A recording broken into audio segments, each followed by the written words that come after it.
Hello दोस्तों, मेरा नाम है पवन और आप देख रहे हैं थिंक फिटनेस। तो आज का जो वीडियो है वो है टेस्टोस्टेरोन के ऊपर। टेस्टोस्टेरोन में आपको बता दूं हमारी बॉडी का मोस्ट इंपॉर्टेंट एंड्रोजन हार्मोन होता है, जिसे कि हम मेल हार्मोन के नाम से भी जानते हैं। और टेस्टोस्टेरोन के जो लेवल होते हैं बहुत सी चीज़ों को इन्फ्लुएंस करते हैं हमारी बॉडी में, जैसे कि हमारा रेड ब्लड सेल प्रोडक्शन हो गया, हमारे मूड और एनर्जी लेवल हो गया, मसल मास हो गया, बोन डेंसिटी हो गया। ऐसे ही बहुत से और जो इंपॉर्टेंट फंक्शन हैं उन्हें इन्फ्लुएंस करते हैं। तो अब बात करते हैं कि ऐसे कौन कौन से फैक्टर हैं जिसके थ्रू आप अपने जो टेस्टोस्टेरोन के लेवल को फ्लक्चुएट कर सकते हैं, मतलब इंक्रीज़ कर सकते हैं, या क्या करने से वो डिक्रीज़ हो सकता है। तो इसी को लेके बात करेंगे। तो सबसे पहले जो मैं बात बताना चाहूँगा वो ये है कि आपका जो टेस्टोस्टेरोन है वो कोलेस्ट्रॉल से सीक्रेट होता है, और कोलेस्ट्रॉल जो पाया जाता है वो फैट्स में पाया जाता है। बात करते हैं कि क्या आपके फैट्स के लेवल को कम या ज़्यादा करने से भी वो टेस्टोस्टेरोन के लेवल में फ्लक्चुएशन आता है या नहीं आता है। तो इसी को लेकर के स्टडी की गई थी, effects of dietary fat and fibre on plasma and urine androgen, जिसमें कि 43 हेल्दी मैंस को लिया गया जो कि 19 से 56 के एज के बीच में थे, जिन्हें 10 वीक तक उनकी जो 19% कैलोरीज थी वो फैट से दी गई, और उसके बाद 2 वीक के ब्रेक के बाद उन्हें जो उनकी कैलोरीज थी वो 10 वीक तक 40% जो थी वो फैट से दी गई। और जो स्टडी में उसके बाद पाया गया कि उनके जो प्लाज्मा में और यूरिन में जो एंड्रोजन्स के लेवल थे वो 13 to 15% ज़्यादा पाए गए। तो जिन लोगों को नहीं पता होगा मैं उन्हें बता दूं कि जो हमारी बॉडी में टेस्टोस्टेरोन जो एक्सक्रीट होता है तो वो 90% से अबव हमारे यूरिन के थ्रू होता है। तो इसलिए उन्होंने यूरिन में भी उसे डिटेक्ट किया था कि ताकि वो लेवल्स का पता लगा सके प्लाज्मा में और यूरिन में, दोनों में ही। और इसके बाद मैं आपको एक और चीज़ बताना चाहता हूँ, जैसे कि हमारी बॉडी में टेस्टोस्टेरोन 2 तरीक़ों में पाया जाता है, एक तो टोटल टेस्टोस्टेरोन और दूसरा फ्री टेस्टोस्टेरोन। जो टोटल टेस्टोस्टेरोन होता है वो बहुत सी अलग फंक्शंस के लिए एसएचबीजी से और एल्ब्यूमिन से बाइंड होता है, बट ये कि जो फ्री टेस्टोस्टेरोन है वही हमारी मसल बिल्डिंग में हमें हेल्प करता है। जो टेस्टोस्टेरोन का लेवल होता है वो अराउंड 250 नैनोग्राम पर डेसीलीटर से लेके 850 नैनोग्राम पर डेसीलीटर तक होता है। और अगर आप फ्री टेस्टोस्टेरोन की बात करेंगे तो 9 नैनोग्राम पर डेसीलीटर से लेके 30 नैनोग्राम पर डेसीलीटर तक होता है, जो कि 2 से 3% हो सकता है आपके टोटल टेस्टोस्टेरोन का। तो इसके बाद एक और स्टडी की गई ये जानने के लिए क्या फैट्स का जो इंटेक है वो हमारे फ्री टेस्टोस्टेरोन के लेवल पे भी इन्फ्लुएंस करता है या नहीं करता है। तो उसमें diet and serum sex hormone in healthy man नाम से स्टडी की गई, जिसमें कि 30 हेल्दी मैन को लिया गया और उनको 40% कैलोरीज जो थी वो फैट से दी गई, और उसके बाद उन्हें 25% कैलोरीज जो थी वो फैट से दी गई। और इस स्टडी में जब बाद में उन्होंने रिजल्ट देखे, जो चेंजेस पाए गए वो 22.7 नैनो मोल्स पर लीटर से लेके वो 19 नैनो मोल्स पर लीटर तक आ गया था। तो इससे ये जाहिर होता है कि जो आपका टेस्टोस्टेरोन का फ्री वाला जो पार्ट है, जो फ्री टेस्टोस्टेरोन है, वो भी फ्लक्चुएट होता है आपके फैट इनटेक से। अपना एग्जांपल देके बताता हूँ। जो ये मेरी आप रिपोर्ट देख रहे हैं वो 2 साल पहले की है, और इसमें मेरा जो टेस्टोस्टेरोन टोटल का लेवल है वो 419 है, और ये जो दूसरी जो आप रिपोर्ट देख रहे हैं वो अभी उसके 2 साल बाद की है। तो उसमें मेरा लेवल जो है 453 है। तो उसमें जो सिर्फ डिफरेंस है वो सिर्फ इतना ही है कि मैं पहले जो था वो लो फैट डाइट खाता था बहुत ही ज़्यादा, और उसके बाद मैंने उसको स्विच किया और मैं होल एग बहुत ज़्यादा खाने लगा, और जो डेयरी फैट वगैरह था वो सब भी खाने लगा। तो उसके बाद मेरे लेवल्स में इतना चेंज आया। तो इससे ये क्लियर हो गया कि हाँ, आप अपने जो लेवल हैं वो इंक्रीज़ कर सकते हैं। तो मैं आपको बता दूं कि फ़ैट्स भी बहुत टाइप के होते हैं। तो 3 फैट्स जिनके बारे में हम यहाँ बात करेंगे वो हैं saturated fatty acid, monounsaturated fatty acid और पॉलीअनसैचुरेटेड फैटी एसिड। तो मैं आपको एग्जांपल से बता दूं, सैचुरेटेड फैटी एसिड जो होते हैं हमारे रूम टेम्परेचर पे सॉलिड रहते हैं, जैसे हमारा घी हो गया, बटर हो गया, और हमारा पाम ऑयल हो गया, या आप जितने भी डेयरी प्रोडक्ट खाते हैं या रेड मीट खाते हैं तो उसमें आपको सैचुरेटेड फैटी एसिड मिलेंगे। और जो आपको मोनोअनसैचुरेटेड फैटी एसिड हैं वो आपको एवोकाडो ऑयल हो गया या आपका ऑलिव ऑयल हो गया, जो बॉडी बिल्डिंग में लोग बहुत यूज़ करते हैं, वो उसमें पाए जाते हैं। और जो पॉलीअनसैचुरेटेड फैटी एसिड हैं वो आपको अपना जो घर में नॉर्मल सोयाबीन ऑयल या आपका जो अलग तरीके के ऑयल होते हैं, सरसों का तेल वगैरह होते हैं, इनमें पाए जाते हैं। तो अब आपको ये पता लग गया कि आपका फ़ैट इनटेक जो है वो टेस्टोस्टेरोन लेवल को इन्फ्लुएंस करता है, पर किस तरीके के फैटी एसिड आपको ज़्यादा खाने हैं जो आपके टेस्टोस्टेरोन लेवल को इंक्रीज़ करें।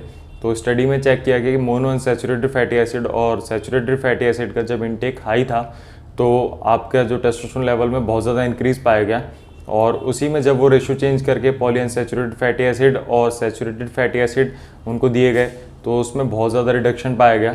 तो इससे क्लियर हो जाता है कि आपको अपनी जो डाइट में मोनोअनसैचुरेटेड फैटी एसिड और सैचुरेटेड फैटी एसिड हाई रखने हैं, और पॉलीअनसैचुरेटेड फैटी एसिड जितना हो सके अवॉइड करना है। अगर आप खाते भी तो कम अमाउंट में खाइए उसको। तो मैं आपको बता दूं इसके पीछे कारण क्या है कि वो हमारे जो टेस्टोस्टेरोन लेवल को रिड्यूस कर देता है पॉलीअनसैचुरेटेड फैटी एसिड। उसमें एक प्रोसेस होता है लिपिड पेरोक्सीडेशन, जब वो हीट के या किसी भी ऑक्सीजन वगैरह के कांटेक्ट में आता है पॉलीअनसैचुरेटेड फैटी एसिड, तो वो कन्वर्ट हो जाते हैं और फ्री रेडिकल्स बनाते हैं हमारी बॉडी में, जिससे कि वो ऑक्सीडेटिव सेल डैमेज करता है हमारी बॉडी में जा करके। तो इसका जो इन्फ्लुएंस है वो हमारे टेस्टोस्टेरोन पे पड़ता है। तो आपको करना ये है कि आप अपना फैट का इंटेक अराउंड 25 से 40% तक रख सकते हैं अपनी कैलोरीज का। तो अगर आप मोनोअनसैचुरेटेड फैटी एसिड और सैचुरेटेड फैटी एसिड खाते हैं तो आप 25% तक रख सकते हैं, बट अगर आप उसमें पॉलीअनसैचुरेटेड फैटी एसिड भी ऐड करते हैं तो आप उसको 40% तक रख सकते हैं। और मैं आपको एक और चीज़ बताना चाहूँगा जो आपको ध्यान देना है कि आपको कभी भी जो है वो वेट के अकॉर्डिंग आपको फैट इंटेक नहीं करना है। आपको हमेशा अपने कैलोरी इंटेक के परसेंटेज के हिसाब से करना है। जैसे अगर आपका बॉडी वेट 80 kg है और एक नॉर्मल बंदा है जिसका वेट 80 kg है, तो उन दोनों की कैलोरी इंटेक में बहुत ज़्यादा डिफरेंस होगा और उनका जो मसल मास में भी बहुत डिफरेंस होगा। तो जो कैलोरी इंटेक है वो हाई होगा उस बंदे का जो बंदा वर्कआउट करता है। तो अगर आप वर्कआउट करते हैं तो आप अपने परसेंटेज के हिसाब से ही कैलोरी इंटेक नाप के खाइए, और अगर आप नहीं करते हैं तो भी परसेंटेज के हिसाब से खाइए, क्योंकि अगर आप अपने वेट के हिसाब से खाने लगे तो जो बंदा वर्कआउट नहीं कर रहा है उसके लिए बहुत ज़्यादा हाई अमाउंट में फ़ैट हो जाएगा जो कि उसे नीड नहीं है और वो फैट गेन करने लग जाएगा। तो इस चीज़ का आपको ज़रूर ध्यान रखना है। अब दूसरी चीज़ जो बात करते हैं वो है हमारे कार्ब इंटेक के बारे में, कि हमारा कार्ब इंटेक भी जो है वो हमारे टेस्टोस्टेरोन लेवल को इन्फ्लुएंस करता है। तो इसके ऊपर भी एक स्टडी की गई थी, influence of dietary carbohydrate intake on the free testosterone. तो इसमें ये पाया गया कि जब आप लो अमाउंट में अगर आप कार्बोहाइड्रेट खाते हैं और आप रेगुलर वर्कआउट करने वाले हैं तो जो आपका रेस्टिंग कॉर्टिसोल है वो काफ़ी हाई रहता है। अब मैं आपको कॉर्टिसोल के बारे में बता दूं कि कॉर्टिसोल जो होता है हमारा एज ए स्ट्रेस हार्मोन या कैटाबॉलिक हार्मोन के नाम से भी जाना जाता है, और उसका रिलेशन होता है हमारे टेस्टोस्टेरोन के साथ कि अगर वो एक दूसरे के इन्वर्स होते हैं। अगर आपका कॉर्टिसोल हाई है तो आपका टेस्टोस्टेरोन लोअर होगा, और अगर आपका टेस्टोस्टेरोन हाई रखना है तो कॉर्टिसोल को लोअर करना पड़ेगा। तो जब आप हाई कार्ब डाइट खाते हैं तो वो हमारे ओवरऑल इंसुलिन लेवल को प्रमोट करता है, और इंसुलिन जो है हमारा वो कॉर्टिसोल को सप्रेस करता है। तो ये सारी चीज़ें एक दूसरे से रिलेटेड हैं। तो बस मैं आपको सिंपली ये बता दूं कि अगर आप हाई कार्ब डाइट खाते हैं तो आपका इंसुलिन लेवल हाई रहेगा जो कि आपके कॉर्टिसोल को लोअर रखेगा। तो आप जो अगर आप फैट्स खा रहे हैं अच्छे तो आप उसका फ़ायदा ज़्यादातर पा पाएंगे, क्योंकि आपका कॉर्टिसोल लोअर रहेगा तो आपका टेस्टोस्टेरोन अच्छे लेवल पे इंक्रीज़ हो सकता है। तो अगर आप मोटे नहीं हैं और रेगुलर एक्सरसाइज करते हैं तो आपके लिए बेनिफिशियल है कि आप एक हाई कार्ब डाइट खाइए। और अगर आप एक रेगुलर पर्सन हैं जो बहुत ज़्यादा वर्कआउट नहीं करते हैं तो आपके लिए ये ज़्यादा बेनिफिशियल है कि आप कार्ब को लो ही रखिए, क्योंकि आप बहुत ज़्यादा स्ट्रेस बॉडी में क्रिएट नहीं करेंगे तो आपकी बॉडी में कॉर्टिसोल लेवल वैसे भी ज़्यादा हाई नहीं होगा। आप फिर अपने फैट इंटेक पे ध्यान दीजिए, बहुत ज़्यादा कार्बोहाइड्रेट मत खाइए। तो मैंने आपको बता दिया कि आपको कार्बोहाइड्रेट कैसे मैनेज करने हैं। तो बस आपको इतना ध्यान रखना है कि अगर आप वर्कआउट कर रहे हैं रेगुलर, मतलब डेली ट्रेनिंग करते हैं, तो आपका कॉर्टिसोल बहुत हाई है तो आप अपने कार्ब्स को भी हाई रखिए। और अगर आप रेगुलर वर्कआउट नहीं करते हैं, हफ्ते में अगर 2 दिन आप वर्कआउट कर रहे हैं, 3 दिन कर रहे हैं, तो आपका कॉर्टिसोल लेवल बहुत ज़्यादा हाई नहीं होगा। डिपेंड ऑन द ट्रेनिंग कि आप बहुत ज़्यादा इंटेंस ट्रेनिंग करते हैं या किस तरीके की ट्रेनिंग करते हैं। तो आप जो अपने कार्ब हैं वो मॉडरेट रखिए या लो भी रख सकते हैं। तो अब बात आती है हमारे प्रोटीन इंटेक के बारे में। तो इसके ऊपर भी रिसर्च की गई थी जिसमें लोगों को 3 ग्रुप में डिवाइड करके और अलग अलग अमाउंट में प्रोटीन डाइट देकर, जैसे कि 1 to 1.4 ग्राम और एक उसके बीच में अराउंड 1.6 ग्राम और उसके बाद 2 ग्राम से ऊपर। तो और उसके बाद चेक किया है क्या ये भी टेस्टोस्टेरोन लेवल को इन्फ्लुएंस करते हैं, तो ऐसा कोई भी रिलेशन नहीं पाएगा। तो इससे क्लियर हो जाता है कि आपका जो टेस्टोस्टेरोन का लेवल है प्रोटीन इंटेक से इन्फ्लुएंस नहीं होता।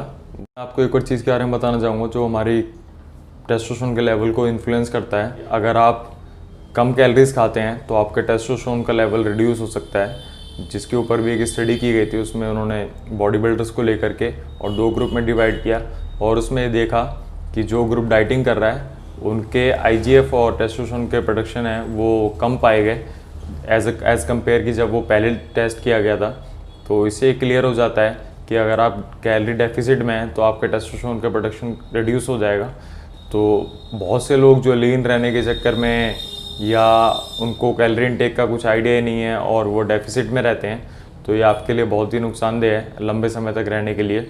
तो आपको करना ये कि अगर आप फैट लॉस फेज़ में जा रहे हैं तो आप एग्रेसिव डाइटिंग करिए, और उसके बाद जो आपने वेट रिड्यूस कर लिया उसको मेंटेन करिए, और उसके बाद फिर कुछ टाइम बाद आप डाइटिंग करिए। तो आप बहुत ज़्यादा टाइम आप डेफिसिट में नहीं रहेंगे, तो आपके वो हार्मोन्स के लिए भी अच्छा है। या आपको अगर मसल गेन करना है तो आप ऐसे कर सकते हैं कि आपको कैलोरी सरप्लस क्रिएट करना है, तो आप बहुत ज़्यादा सरप्लस क्रिएट ना करके 1000 कैलोरीज 1500 कैलोरीज का आप उसे 400 से 500 कैलोरीज के बीच में रखिए। तो उससे होगा ये कि आप बहुत ज़्यादा फैट गेन नहीं करेंगे और आप लंबे समय तक जो है कैलोरी सरप्लस में रहेंगे। तो आपके हार्मोनल फंक्शन के लिए भी अच्छा है, और आपको बार बार जो है वेट लॉस फेज़ में नहीं जाना पड़ेगा और फिर से दोबारा बल्क स्टार्ट करना पड़ेगा। तो ये जो तरीका है वो सबसे बेस्ट है कि आप 400-500 कैलोरीज जो है अपनी मेंटेनेंस से अबव रखिए और आप अच्छा खासा मसल मास गेन कर सकते हैं। या अगर आपको वेट लॉस करना है तो आप बहुत लंबे समय के लिए वेट लॉस फेज़ में ना रहें, तो आपके हार्मोन्स के लिए वो अच्छा नहीं है।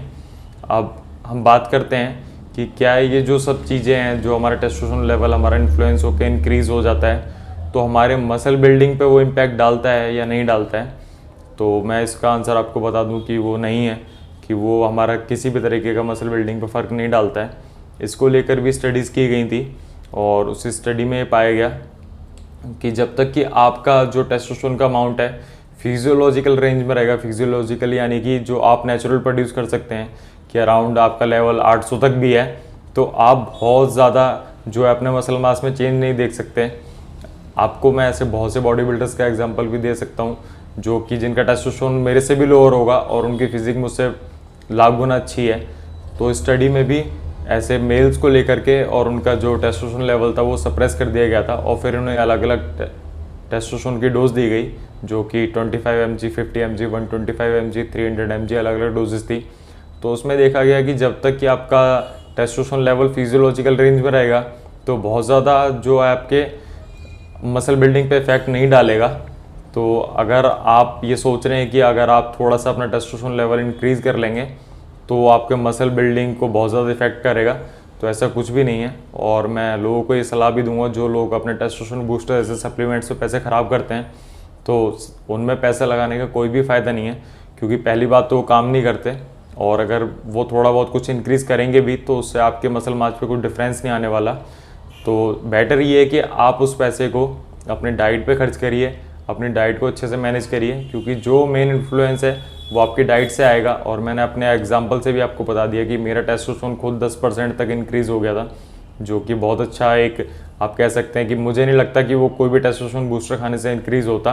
बट अगर आप ये सोच के कर रहे हैं कि आप अगर कोई टेस्टोस्टेरोन बूस्टर लेंगे और आपका जो बहुत ज़्यादा मसल मास गेन हो जाएगा या आपके टेस्टोस्टेरोन को बहुत ज़्यादा चेंज कर देगा, तो ऐसा नहीं है। अगर वो नेचुरल टेस्टोस्टेरोन बूस्टर है तो ऐसा नहीं कर सकता, और अगर कंपनीज कोई फ्रॉड कर रही हैं और उसमें सिंथेटिक कंपाउंड डाल रही हैं तो वो एक अलग बात है। बट एज ए नेचुरल कोई भी सप्लीमेंट ये काम नहीं कर सकता। तो आपको बस करना ही है कि अपने फैट इंटेक अच्छा रखना है, अपना कार्ब का इंटेक जो आपके रेगुलर रूटीन के हिसाब से आपके कोर्टिसोल पे जो इम्पैक्ट डालता है, आपकी ट्रेनिंग वगैरह को लेकर आपको मैनेज करना है। प्रोटीन इंटेक आपको अच्छा रखना है और अपना कैलोरी डेफिसिट में नहीं रहना है बहुत लंबे टाइम तक। अगर आप इन सब चीज़ों पे ध्यान देते हैं तो आपका वैसे भी टेस्टोस्टेरोन लेवल हाई रहेगा और आपको किसी भी टेस्टोस्टेरोन बूस्टर की या ऐसे सप्लीमेंट्स की ज़रूरत नहीं है। अगर आपको वीडियो अच्छी लगी हो तो आप वीडियो को लाइक करें और इस वीडियो को शेयर करें और इस चैनल को ज़रूर सब्सक्राइब करें, ताकि आप आगे भी ऐसे आने वाली वीडियो देख सकें।